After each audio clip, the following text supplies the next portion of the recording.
আলাইকুম। কেমন আছেন আমার প্রিয় বন্ধুরা? আজকে সৌদি আরবের স্বাধীনতা দিবস, এই উপলক্ষে আমাদের কোম্পানি একটি অনুষ্ঠান আয়োজন করেছে, খাবারের অনুষ্ঠান। এই হলো খাবারের, দেখুন মাশাআল্লাহ, দেখুন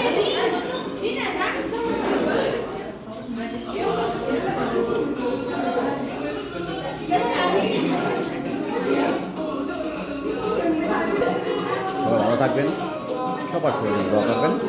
আল্লাহ তাআলা যেন আমাদের সবাইকে ভালো এবং সুস্থ রাখেন।